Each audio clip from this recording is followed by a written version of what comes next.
नमस्कार श्रोताओं, किसान वाणी सिरौंज में आपका फिर से एक बार स्वागत है।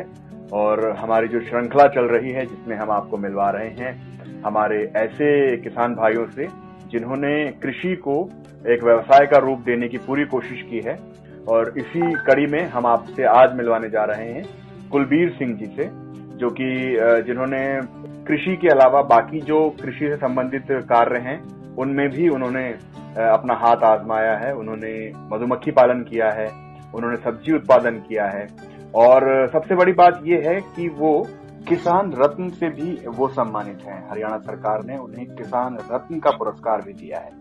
तो चलिए चलते हैं कुलबीर सिंह जी के पास और उनसे जानते हैं इस काल में, यानी कि जिसे हम कोरोना काल कहते हैं, उसमें किसान भाई किन किन चीजों का ध्यान रखें और किस तरह से वो अपनी जो फसल है, अपना जो उत्पादन है, उसे ग्राहकों तक पहुंचा सकते हैं। कुलबीर जी, आपका बहुत बहुत स्वागत है हमारे आज के कार्यक्रम में। धन्यवाद जी। तो कुलबीर जी, थोड़ा सा तो मैं आपके बारे में बता चुका हूं हमारे किसान भाइयों को, लेकिन थोड़ा सा आप भी संक्षिप्त रूप में जो मैं नहीं बता पाया वो आप हमारे किसान भाइयों को बताएं। जितेंद्र जी, मैंने 97 में पोस्ट ग्रेजुएट किया था और पोस्ट ग्रेजुएट करते ही हमने स्टडी पूरी होने से पहले ही मैंने मधुमक्खी का व्यवसाय शुरू कर दिया था, लगभग 5,000 रुपए की इन्वेस्टमेंट के साथ। तो जब हमारी 2003 तक पढ़ाई पूरी हुई तो मैंने इस व्यवसाय को पूरी तरह से अपना लिया और माइग्रेटरी बी कीपिंग शुरू कर दी। इससे जो पैसा थोड़ा हमारे पास इकट्ठा हुआ, तो मेरा बचपन का शौक था डेयरी फार्मिंग, तो उस पैसे से फिर हमने 2009 में मैंने मिनी डेयरी की शुरुआत की और 2016 में हमने उस मिनी डेयरी को हाईटेक कमर्शियल डेयरी फार्म में कन्वर्ट कर दिया। तो जब हम बी कीपिंग करते थे तो खेती की तरफ कोई ज्यादा ध्यान नहीं होता था, क्योंकि आउट ऑफ होम और विलेज रहते थे। तो जब डेयरी यूनिट शुरू की तो फिर अपने खेतों से जुड़े, दोबारा हरा चारे के लिए खेतों में आना पड़ा, तो फिर मैंने अपनी खेती भी संभाल ली। तो 2 साल करते ही मेरे को ये समझ में आ गया कि जो ट्रेडिशनल खेती हम करते आ रहे हैं, गेहूं, जीरी, धान की फसल है जो गेहूं और धान, इससे किसान का गुजारा हो सकता है लेकिन अच्छा जीवन यापन नहीं हो सकता। तो फिर उसके बाद मैंने सब्जियों की खेती में धीरे धीरे आना शुरू किया और आज मेरी जितनी मैं लैंड होल्डिंग है, जितनी टोटल खेती करता हूँ, कुछ लीज पे है, कुछ मेरी अपनी है, तो उसमें से लगभग मेरी 40% खेती हर टाइम सब्जी के अंदर रहती है। जी जी, यानी कि आपने काफी पहले समझ लिया कि पारंपरिक खेती के साथ साथ अगर हम खेती से जुड़े हुए अन्य व्यवसाय हैं अगर वो भी करते हैं तो कुलदीप जी, तो अभी जो लॉकडाउन के दौरान जो प्रश्न मेरे मन में आ रहा है कि लॉकडाउन के दौरान आपने अपना डेयरी उत्पाद और सब्जी जो है वो किस प्रकार जो है ग्राहकों तक पहुंचा पाए, और अगर आपके पास कुछ ऐसे सुझाव भी हों जो हमारे बाकी किसान जो हैं वो सुन रहे हैं, जो किसान श्रोता हैं वो सुन रहे हैं, कि वो भी किस तरह से इस तरह की सिचुएशन को हैंडल कर सकते हैं। देखिए जितेंद्र जी, ऐसा था जब लॉकडाउन 1 दिन का कर्फ्यू लगा था तभी अंदाजा लगने लगा था कि स्थिति गंभीर होती जा रही है देश की। लेकिन स्पष्ट तौर पे कहना चाहूंगा कि हम बिल्कुल इसके लिए तैयार नहीं थे, ना ही मानसिक तौर पे और ना ही फिजिकली तौर पे और ना ही फाइनेंशियली तौर पे। ये टोटल सभी जानते हैं कि इकोनॉमी पे बहुत बड़ा झटका आने वाला है इस चीज का, लेकिन हम किसान इस चीज को कैसे बर्दाश्त करें। देखिए, जैसे हमारी गेहूं की फसल थी, अप्रैल में गेहूं की फसल कटनी थी, वो तो चलो सरकारी खरीद होती है एक तरीके से, जैसे सरकार ने एक पैटर्न बना दिया, हमारी गेहूं बिक गई। उसके अलावा हमारी सब्जी और दूध जो है ये ऐसे आइटम्स हैं जिनको हम ज्यादा देर तक स्टोर करके नहीं रख सकते। तो जैसे ही लॉकडाउन शुरू हुआ, अचानक जो हमारी दूध खरीदती थी फैक्ट्रियां, जैसे मॉडर्न डेयरी हुई, वीटा हुई, इन्होंने तुरंत ही 2 दिन के अंदर अंदर रेट डाउन कर दिए कि हमारे दूध की खपत कम हो रही है और हम इस रेट पे दूध नहीं उठा सकते। तो हमने उसके बाद तुरंत सोचा कि भाई इस तरह से तो जो पहले ही पूरा सा डेयरी में अभी इतना ज्यादा प्रॉफिटेबल नहीं था, तो अचानक ये झटका लगेगा तो टॉलरेट नहीं कर पाएंगे हम इसको। तो हम कुछ हद तक पहले अपने वैल्यू एडिड प्रोडक्ट बनाते थे जो शादियों में अच्छी सेल हो जाती थी हमारी, लेकिन जैसे ही लॉकडाउन लगा तो ये शादियां, ब्याह, फंक्शन सारे के बंद हो गए एकदम से, तो वो भी हमारा प्रोडक्ट बिकने बंद हो गए। तो फिर हमने उसमें थोड़ा सा और चेंज लेके आए, तो हमने जो पनीर वगैरह था उसको कम करके हमने दही, लस्सी और घी की तरफ अपना कन्वर्ट किया और ज्यादा से ज्यादा दूध हमने रिटेल में गाँवों में देना शुरू किया। पहले हम सिर्फ अपने डोर पे ही डिलीवरी देते थे, जो घर हमारे डेयरी फार्म पे आता था उसको दे देते थे। लेकिन जैसे ही लॉकडाउन हुआ हमने तुरंत एक गाड़ी हायर की और उस गाड़ी को हमने आसपास के जो छोटे कस्बे हैं, हमारा जिला कुरुक्षेत्र है जो हमारे गांव से काफी दूर है, लेकिन हमारे पास 2 बबैन, लाडवा और शाहबाद और बराड़ा 2-3-4 छोटे कस्बे हैं, तो हमने तुरंत वहां पे डिलीवरी देनी शुरू कर दी। तो रिस्पॉन्स ये आया कि कस्टमर्स को 1-2 दिन उन्होंने थोड़ा हिचक के दूध लिया भी, अचानक ये कौन आ गए, पता नहीं इनका दूध कैसा होगा। लेकिन जब उन्होंने देखा भी प्योर दूध हम सीधा डेयरी से शाम का शाम को और सुबह का सुबह को दे रहे थे, जबकि जो कंपनियों का पॉस्चराइज्ड मिल्क मिलता है वो 2-3 दिन पुराना होता है। तो कस्टमर हमारी तरफ अट्रैक्ट हुए और विश्वास जगा, और हमारा सारा दूध आज हम किसी कंपनी को नहीं देते। हमारा या तो दही और घी में लग जाता है, और जो बचता है वो सारा हम सीधा कस्टमर तक पहुंचा रहे हैं। जबकि कंपनी हमारा दूध आज भी जो रेट है वो 25 से 26 रुपए पर केजी है, पर लीटर, लेकिन हम जो दूध डायरेक्ट दे रहे हैं वो 40 रुपए किलो हमें उसका भाव मिल रहा है, और अच्छा भाव है ये आज के टाइम में। तो यही हालत हमारी सब्जियों के साथ हुई। तो सब्जियों पे हालांकि दूध से ज्यादा मार पड़ी है। 2 साल से सब्जियों के बहुत अच्छे भाव मिल रहे थे किसानों को। इस वजह से इस बार कुछ किसान भाई, बागवानी किसान भाई जो सब्जी की खेती की तरफ थे वो काफी ज्यादा मुड़े, और उसका कारण ये हुआ कि अभी जैसे लॉकडाउन के दौरान ही उन सब्जियों की मैच्योरिटी आई और तैयार हुई वो मार्केटिंग के लिए। लेकिन सबसे बड़ी समस्या सब्जियों में ये है कि हमारी सब्जियां इतनी प्रोड्यूस हो रही हैं कि जब तक हम उन्हें दूसरी स्टेट में नहीं सप्लाई देंगे तो किसान का गुजारा नहीं है। लेकिन हर स्टेट दूसरी स्टेट के बॉर्डर को सील किए बैठी है। अभी हमारे राज्य का सबसे ज्यादा टमाटर का उत्पादन का सीजन है ये, और दिल्ली में हमारे टमाटर नहीं बिक रहा, तो इसकी वजह से टमाटर उत्पादक बहुत परेशान है। लेकिन मैं अपने बारे में कहना चाहूंगा कि मैंने जब लॉकडाउन जिस दिन हुआ था उसके 4 दिन के बाद मार्केट कमेटी से मेरे को परमिशन मिल गई थी होम डिलीवरी और डायरेक्ट मार्केटिंग करने की सब्जी की। तो जनाब मैंने 3 गाड़ियां लगा रखी हैं जो 3 ई रिक्शा है। हर रिक्शा पे मैं 2 लड़के रखे हैं, उनको बढ़िया सैलरी दे रहा हूँ, और मेरे खेत से जितनी भी प्रोड्यूस हो रहा है सब्जी वो, और कुछ सब्जियां जो मेरे खेत से नहीं होती वो मैं बाहर से दूसरे किसानों से खरीद के डायरेक्ट डोर टू डोर और होम डिलीवरी दोनों तरह से हम कुरुक्षेत्र में सप्लाई दे रहे हैं, और बहुत अच्छा रिस्पॉन्स आ रहा है। लेकिन मेरे अकेले के इतना करने से गुजारा नहीं हो सकता, इससे और किसानों को साथ जुड़ना पड़ेगा जो इस समस्या से ग्रस्त है। तो कस्टमर को आज भी अच्छी कीमत पे सब्जी मिल रही है, लेकिन मार्केट के भाव बहुत कम है। हम डोर टू डोर और होम डिलीवरी भी मंडी से मिनिमम मार्जिन पे उनको दे रहे हैं, जिससे कि हम उन जो हमारे लड़के काम करते हैं उनकी सैलरी और हमारा अपना थोड़ा खर्चा निकल सके। लेकिन जो उनको मार्केट में मिल रहा है उससे हम कम दे रहे हैं। तो ये हमने छोटे छोटे से उपाय किए हैं।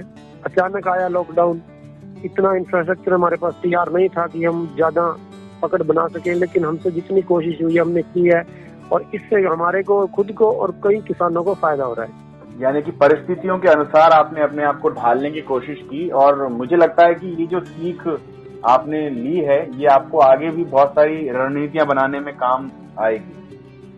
देखिए जितेंद्र जी, बहुत टाइम से सोचते थे कि भाई ऐसा कुछ किया जाए कि डायरेक्ट हमारा प्रोड्यूस कस्टमर तक पहुंचे, लेकिन ना तो हम वो टाइम निकाल पा रहे थे और अपने फार्म में इतना बिजी रहते थे। लेकिन जब कहते हैं ना जो सर पे पड़ी तो करना पड़ता है, तो अचानक डिसीजन लेना पड़ा, और डिसीजन लिया तो फिर कदम भी उठाया, और जब आगे कदम बढ़ाया तो इसको नियमित रूप से रखेंगे, और ये बहुत कुछ सिखा के जाएगा कोरोना। हालांकि ये बीमारी बहुत खतरनाक है, बहुत से लोगों ने अपनी जान गंवाई है, लेकिन हम कोशिश कर रहे हैं कि पूरी सावधानी बरतें, खुद भी ठीक रहे और अपने कस्टमर्स को भी ध्यान रखें, उनकी सेहत का भी, और एक नया सेटअप खड़ा करें मार्केट का जो आने वाले किसानों के लिए एक उदाहरण और मॉडल पेश हो। यानी कि आपने जो है परिस्थितियों को आविष्कार की जननी बना दिया। इसमें इस दौरान ना लॉकडाउन का जो सबसे बड़ा और सबसे बुरा असर पड़ा है वो पड़ा है हमारे मधुमक्खी पालन के व्यवसाय पर। हमारे देश में अधिकतर उत्पादन सरसों के शहद का होता है, और जो सरसों का शहद जितना भी प्रोड्यूस होता है हमारा, उसमें से 90% हमारा विदेशों को एक्सपोर्ट होता है।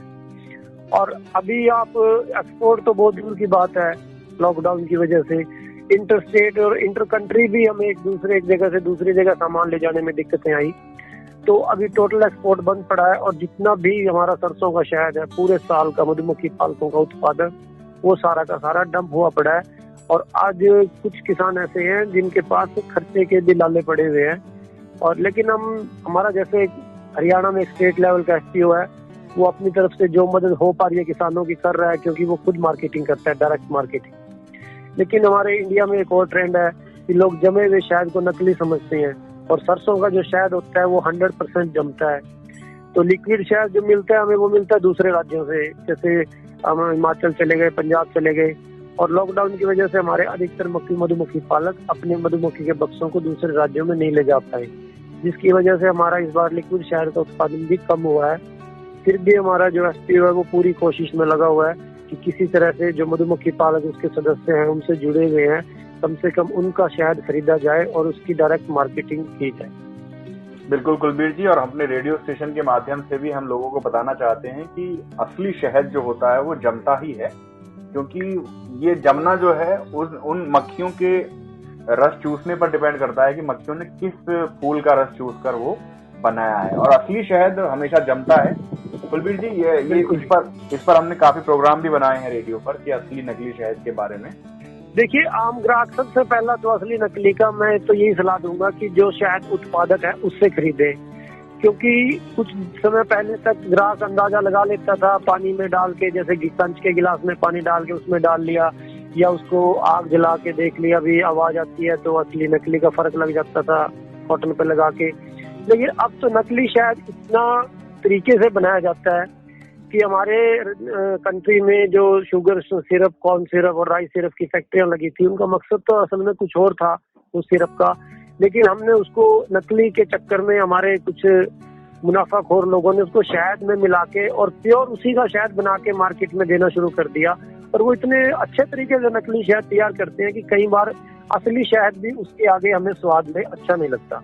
कुछ किसान अपना लोकल ब्रांड बना के ना, छोटे छोटे ब्रांड बन गए हैं, बहुत आगे हैं, लोगों ने अपनी पर्सनल पैकिंग शुरू कर दी है, तो उनके पास जितना अपना शहद होता है वो उसी को मार्केटिंग करते हैं पैक करके, और उनमें FSSAI वगैरह सारे मापदंड पूरे किए हुए हैं, तो आप उनसे भी खरीद सकते हो।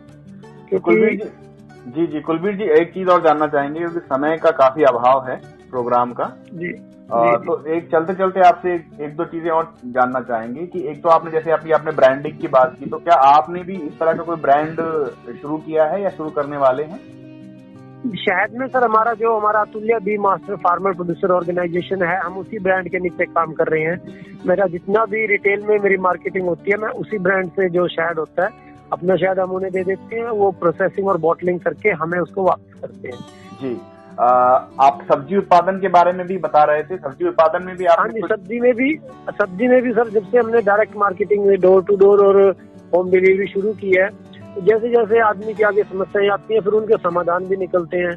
तो ये जैसे कोविड-19 की समस्या है देश के सामने, तो हमें खुद लगा कि हमारे ग्राहकों को एक पुरानी ट्रेंड है और एक आदत भी कह लो इसको, उनको मेंटली सेटिस्फेक्शन नहीं होती कि वो बड़े ढेर में से चुनते हैं। अगर किसी को 250 ग्राम सब्जी लेनी होती है तो वो 10 किलो के ढेर में से 250 ग्राम चुनता है। तो जब हमें ये लगा कि ये ठीक नहीं है हमारे लिए भी और हमारे ग्राहकों के लिए भी, तो अब हमने 250 ग्राम से लेकर और आधा किलो तक की अपनी सब्जियों की पैकिंग शुरू कर दी है, जो हमारे फार्म पे होती है। फार्म की लेबर के अलावा पूरे कस्टमर की रसोई तक जाने तक उसको कोई नहीं छूता, और हमारी कंपल्शन होती है ग्राहक को कि आपको लेनी है तो यही मिलेगी, हम आपको छांटने की इजाजत नहीं देंगे। तो कुछ ग्राहक हैं अभी जो इस बात से अड़े हैं कि हम छांट के लेंगे, लेकिन जो अवेयर हैं, जिनको अपनी सेहत की चिंता है, वो इस बात से बड़े इम्प्रेस हैं कि भाई आपने ये बहुत अच्छा कॉन्सेप्ट शुरू किया है और आप डायरेक्ट फार्म से हमारे को सब्जियां दे रहे हैं। जी कुलबीर जी, हम अपने जितने भी इंटरव्यू करते हैं, हम जितने भी अपने सक्सेसफुल फार्मर के इंटरव्यू करते हैं, उनसे आखिरी में एक सवाल जरूर पूछते हैं, वही आपसे पूछना चाहेंगे कि अभी आप ये कोरोना काल में भारतीय किसानों को कहाँ खड़ा पाते हैं, और आगे आपको क्या लगता है कि इसके बाद, कोरोना के बाद क्या सिचुएशन होगी हमारे किसानों की? सर, आज की स्थिति में किसान आर्थिक तौर पर तो बहुत परेशान है, लेकिन सभी किसान एक जैसे ना सोच सकते हैं ना एक जैसा कर सकते हैं।